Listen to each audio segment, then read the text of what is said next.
हम बात करेंगे एक ऐसे अनोखे और रहस्यमयी मंदिर के बारे में जिसके निर्माण में ही दफन है एक ऐसी कहानी जो आपकी रूह कँपा देगी। जी हाँ, हम बात कर रहे उड़ीसा के पुरी जिले से लगभग 35 किलोमीटर दूर चंद्रभागा नदी के तट पर स्थित कोणार्क सूर्य मंदिर के बारे में। कहते हैं कि यह मंदिर करीबन 123 सालों से बंद पड़ा हुआ है। आखिर इसके बंद होने के पीछे की कहानी क्या है और ऐसी भी क्या वजह रही होगी जो इस मंदिर को बिना किसी पूजा अर्चना के यूं ही अचानक बंद करना पड़ा।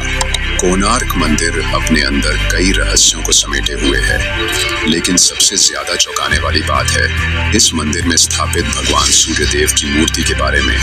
बताते हैं कि भारत में ही नहीं बल्कि पूरे विश्व में कोणार्क ही एकलौता ऐसा मंदिर है जिसकी मूर्ति हवा में झूलती रहती थी।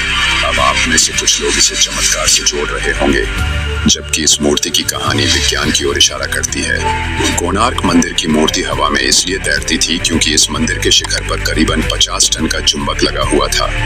लेकिन रहस्य इस बात में छुपा हुआ है कि इतना भारी चुंबक आखिर गया कहाँ, आखिर इसके पीछे की कहानी क्या है। जब आप इस मंदिर के बाहरी हिस्से को देखेंगे तो आपको इस मंदिर में स्थापित 7 पहिए देखने को मिलते हैं। सबसे चौंकाने वाली बात यह है कि इस मंदिर के पहिए, जो सूर्य और चंद्रमा की गति से संचालित होते थे, एक प्राचीन समय यंत्र की तरह काम करते हैं और आज भी सटीक समय दिखाते हैं।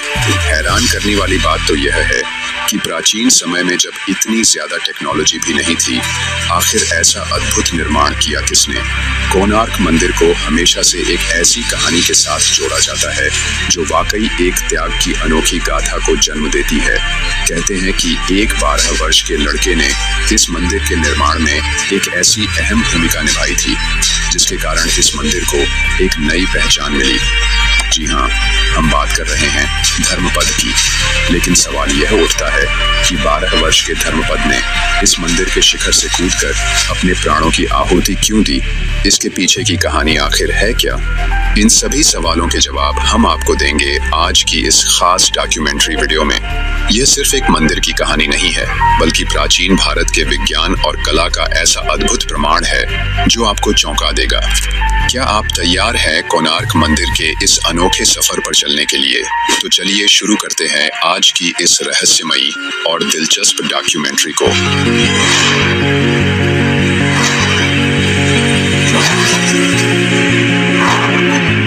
दोस्तों, कोणार्क मंदिर के इन तमाम रहस्यों को जानने से पहले आपको जानना होगा इस मंदिर के निर्माण के बारे में, जिसकी शुरुआत द्वापर युग की एक कथा से होती है।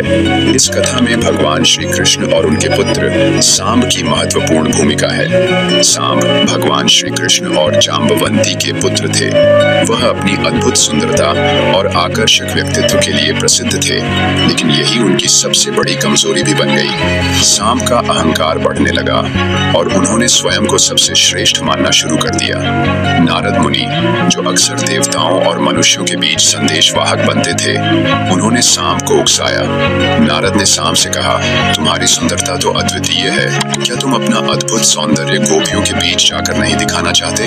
सांब अहंकार में आकर गोपियों के बीच चले गए, जो उनके पिता भगवान श्री कृष्ण को अत्यंत अनुचित लगा। भगवान श्री कृष्ण ने सांब की इस मर्यादा को तोड़ने वाली हरकत पर उन्हें कठोर श्राप दिया। तुम्हारा सुंदर शरीर अब कुष्ठ रोग से ग्रसित हो जाएगा। श्राप का असर तुरंत हुआ और सांब का शरीर विकृत हो गया। उनके शरीर पर भयंकर फोड़े फुंसी उभर आई। सांब अपने कष्ट से छुटकारा पाने के लिए विभिन्न ऋषियों के पास गए। अंततः उनकी भेंट महर्षि कटक से हुई। महर्षि ने सांब से कहा, तुम्हें सूर्यदेव की कठोर तपस्या करनी होगी। केवल सूर्यदेव ही तुम्हें इस रोग से मुक्त कर सकते हैं। महर्षि कटक ने उन्हें मित्रवन में चंद्रभागा नदी के तट पर जाकर 12 वर्षों तक तपस्या करने की सलाह दी। सांब ने चंद्रभागा नदी के किनारे जाकर तपस्या शुरू की। 12 वर्षों तक उन्होंने अन्न जल का त्याग कर कठिन तपस्या की। दिन रात केवल सूर्यदेव का ध्यान करते हुए उन्होंने अपनी आत्मा को तपस्या में लीन कर दिया। सांब की कठोर तपस्या से सूर्यदेव प्रसन्न हुए। सूर्यदेव ने उन्हें दर्शन दिए और कहा, हे सांब, तुम्हारी तपस्या सफल हुई। मैं तुम्हें रोग मुक्त होने का आशीर्वाद देता हूँ। तुम्हारा कुष्ठ रोग समाप्त हो जाएगा। तुम्हारी सुंदरता और स्वास्थ्य पुनः लौट आएगा। सूर्यदेव के आशीर्वाद से सांब का कुष्ठ रोग समाप्त हो गया। उनका शरीर पुनः पहले जैसा सुंदर और स्वस्थ हो गया। सूर्यदेव के आशीर्वाद से मुक्ति पाने के बाद सांब ने उनका आभार व्यक्त करने के लिए उसी स्थान पर जहां उन्होंने तपस्या की थी, सूर्यदेव के लिए एक मंदिर का निर्माण करवाया। इस पौराणिक कथा के कारण इस स्थान को कोणार्क नाम मिला, जहां कोण का अर्थ है दिशा और अर्क का अर्थ है सूर्य। यह मंदिर इस तरह बनाया गया कि सूर्य की पहली किरण सीधे मंदिर के गर्भगृह पर पड़े। तो यह थी दोस्तों इस मंदिर के निर्माण की कथा। लेकिन सवाल ये उठता है कि आज हम जो कोणार्क मंदिर देखते हैं, क्या वह भगवान श्री कृष्ण के पुत्र सांब द्वारा बनवाया गया सूर्य मंदिर है? नहीं दोस्तों, इतिहासकारों के अनुसार यह जो मंदिर आज हम देखते हैं वह चौथी बार निर्मित हुआ है। आज का कोणार्क सूर्य मंदिर 13वीं शताब्दी में गंग वंश के प्रतापी राजा नरसिंह देव प्रथम के शासनकाल में बनाया गया था। यह मंदिर भारतीय वास्तुकला और धार्मिक धरोहर का अद्भुत उदाहरण है, जिसे सूर्य देव के सम्मान में निर्मित किया गया था। कोणार्क सूर्य मंदिर के निर्माण के पीछे एक महत्वपूर्ण प्रेरणा की कहानी जुड़ी हुई है। यह प्रेरणा थी राजमाता कस्तूरी देवी की। कस्तूरी देवी ने अपने पुत्र गंग वंश के महान राजा नरसिंह देव प्रथम को एक विशेष संदेश दिया। उन्होंने नरसिंह देव को याद दिलाया कि उनके पिता ने भगवान जगन्नाथ का भव्य मंदिर बनवाया था, जो आज भी भक्ति और श्रद्धा का केंद्र है। उन्होंने कहा, सूर्य देव के बिना जीवन की कल्पना भी नहीं की जा सकती। एक ऐसा भव्य मंदिर बनाओ जो सूर्य की महिमा को युगों युगों तक जीवित रखे और गंग वंश के वैभव और शक्ति का प्रतीक बने। यह आग्रह केवल धार्मिक आस्था का परिचायक नहीं था, बल्कि यह गंग वंश की शक्ति, वैभव और उनके गौरव को पूरी दुनिया के सामने प्रदर्शित करने का संकल्प भी था। राजमाता की इसी प्रेरणा से नरसिंह देव प्रथम ने कोणार्क में सूर्यदेव के 7 घोड़ों वाले रथ के प्रतीकात्मक स्वरूप में अद्वितीय और कालजयी मंदिर के निर्माण का संकल्प लिया। राजा ने अपने मंत्री को आदेश दिया कि इस भव्य सूर्य मंदिर के निर्माण के लिए सबसे श्रेष्ठ वास्तुकार की खोज की जाए। मंत्री ने उस समय के महान और कुशल शिल्पकार बिशु महाराणा को इस कार्य के लिए चुना। राजा के आदेश पर चंद्रभागा नदी के किनारे कोणार्क सूर्य मंदिर के निर्माण की शुरुआत हुई। इस मंदिर का निर्माण 1238 ईस्वी से 1264 ईस्वी के बीच हुआ।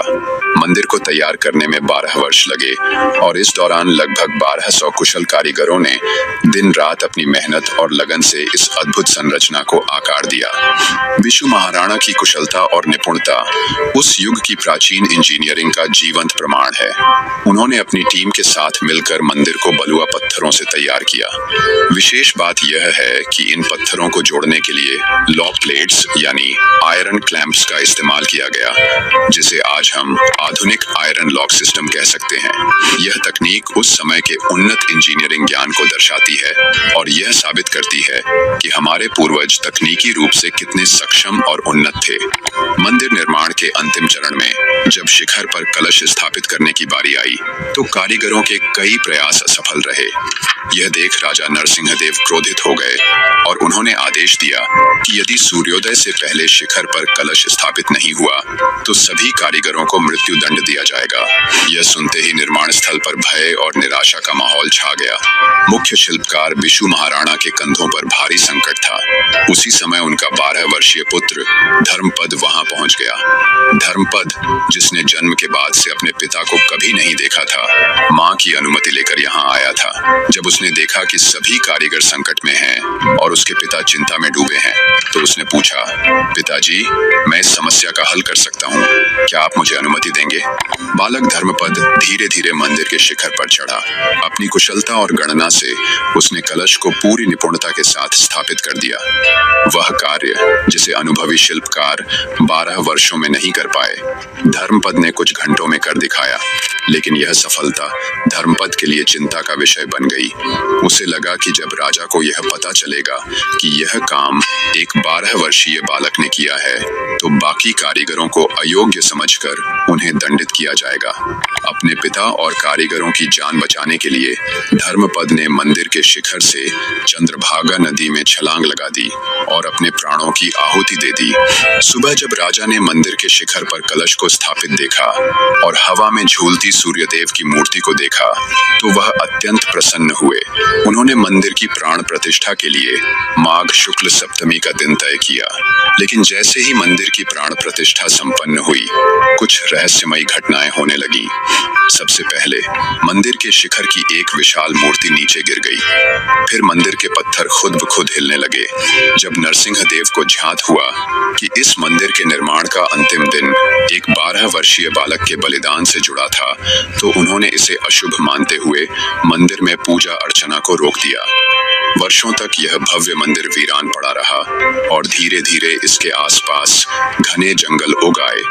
कोणार्क सूर्य मंदिर के दरवाजे पिछले 123 वर्षों से बंद हैं, पर सवाल उठता है कि आखिर इन दरवाजों को बंद किसने किया और क्यों किया। साल था 1903, जब भारत पर अंग्रेजों का शासन था। उस समय बंगाल के lieutenant governor Andrew Henderson Leith Fraser ने मंदिर की स्थिति को देखकर महसूस किया कि यह भव्य संरचना जल्द ही पूरी तरह ढह सकती है। इसे बचाने के लिए उन्होंने एक अनोखा कदम उठाया। मंदिर के गर्भगृह को रेत से भरवा दिया और इसके सभी दरवाजों को बंद करवा दिया। गवर्नर का तर्क था कि रेत मंदिर के अंदरूनी हिस्से का भार संभाल लेगी, जिससे यह संरचना सुरक्षित रहेगी।